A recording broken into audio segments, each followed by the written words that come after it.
I wanted to share with you a hadith tonight, inshallah ta'ala. It's in Sahih Muslim. Abu Huraira radiyallahu anhu narrated it. قال أبو هريرة قال رسول الله صلى الله عليه وسلم المؤمن القوي خير وأحب إلى الله من المؤمن الضعيف وفي كل خير احرص على ما ينفعك واستعن بالله ولا تعجز وإن أصابك شيء فلا تقل لو فعلت كان كذا وكذا ولكن قل قدر الله وما شاء فعل فإن لو تفتح عمل الشيطان. Subhanallah, profound hadith. Rasulullah sallallahu alayhi wa sallam, he said, the strong believer is better and more beloved to Allah than the weak believer. And in both there is khair. احرص على ما ينفعك. Be keen on what benefits you. And seek help from Allah and don't ever give up. And if something happened that you do not like, don't say, if I did this or I did that, this would have never happened. But say, قَدَّرَ اللَّهُ وَمَا شَاءَ فَعَلْ. Whatever Allah decrees will take place. Because لو, if, the word if, opens the door of shaitan. Let's take them quickly one by one. The strong believer. What does strong believer here mean? Is it strong in, he goes to gym every single day and, no. Subhanallah, that's good, that's very good. As a matter of fact, subhanallah, there are many people who are, they take the hadith and they take the ayat of the Quran, they use it for their own benefit. So somebody opened a gym and he put the strong believer is better than the weak believer. هذا لا يجوز يا أخوان. This is playing with the words of Allah subhanahu wa ta'ala and the words of Rasulullah sallallahu alayhi wa sallam. Even though if we have two strong believers, the one who is really stronger physically is better. But here, strong believer means strong in his iman, strong in his conviction, strong in his aqeedah, strong in defending the deen, strong in ordering good and forbidding evil. Qawiyul iman. He is better and more beloved to Allah. What does that mean? That means I can decide how close I am to Allah. The more I have iman, the more the possibility of Allah loving me, because Rasulullah ﷺ said, the strong believer is more beloved to Allah. So if I increase my iman, I will be more beloved to Allah subhanahu wa ta'ala. May Allah love us all.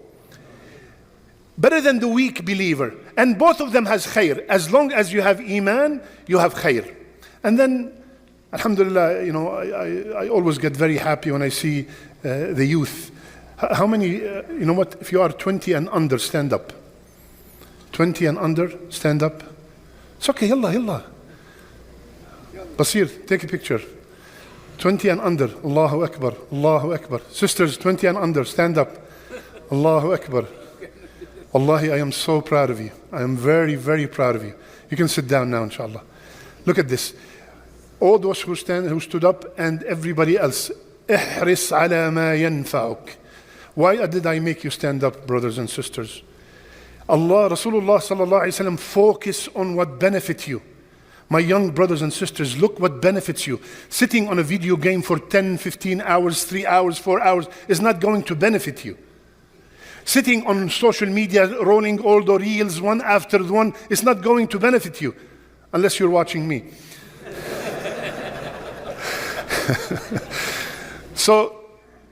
And another thing is, subhanAllah, look how the shaitan comes. Sometimes the shaitan make our youth do a ibadah, an act of worship, and neglect another act of worship that is more important than it. For example, go to the Taraweeh. Taraweeh, this is Qiyam of Ramadan. But at the same time, his father or his mother said, I want you to be with me at home. So he goes to Taraweeh, which is a sunnah. And he disobeyed his mother or father, which is a fard. احرص على ما ينفعك. He comes to Salat al-Eid, but he missed Fajr. احرص على ما ينفعك. Focus on what benefits you in the dunya and in the akhirah. Because wallahi, our time is very, very limited, especially in these days. Take advantage of every single moment. And there's no way you will be able to do it without the next statement. Wasta'in billah. Ask Allah for help. Because without Allah, none of us would have attended Isha and Taraweeh tonight. None of us will be able to breathe without the rahmah of Allah subhanahu wa ta'ala. Whatever you want to do, ista'in billah, ask Allah for help. And look at this after that. وَلَا تَعْجَزْ, don't ever give up. My young brothers and sisters, don't ever. This is a wasiyah from the one that you wish that Allah will gather you with on the day of judgment. He said, don't ever give up. Keep trying. Many people, they try once, twice, and they said, that's it. You know, I'm not going to mention the name, but there's a vacuum cleaner. One of the most popular vacuum cleaners on earth. Do you know how many times the man who invented it tried it? How many what do you call it? That's it. How many he tried before he produced the first one? I would try 10, 15, 300, 600, 2,000, 5,128 times until he produced the best vacuum cleaner. Don't ever give up. Don't give up. And listen to what happened after. And then, if something happens, and this unfortunately happens a lot with us. If I came to Dallas 10 years ago, I would have bought the house $300,000 cheaper. If I came early to the auction, I would have got that car. If I took that other route, I would have never had an accident. If I came early, I would have caught the plane. Right? It happens with all of us. This, if our beloved said, opens the door of the shaitan. Anytime something like this happen, you say, قَدَّرَ اللَّهُ وَمَا شَاءَ فَعَلَ. This is aqidah hadith. This is a belief. This is why you are a strong believer. Because no matter what, if all mankind gathered to make that house mine, and Allah said, no, it's not yours, it will not be mine. If all mankind gathered and said that this wife is going to be yours, because our youth, they get very upset if it did not work out. Trust me, my brother, my sister, if that boy is listed and wanted to, and he is decreed to be yours, no one on earth can stop it. And if he's not, no one on earth can make him yours. Put your trust in Allah and take by the means. Take by the means. And if something happened, I did my best. I went to the doctor, I took the pills, and khalas, Allah decreed that I'm going to die. But do and take by the means and put your trust in Allah and know for a fact that whatever Allah decrees is always khair, whether you see it or not. There's a very beautiful story. It says that there was a king. He had his right-hand man who always accompanied him in every trip, in everything. One time, and this man has a habit.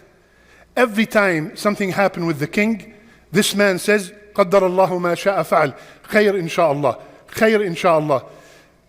The king gets irritated from him because sometimes there are things that are bad and he keeps saying khair inshallah.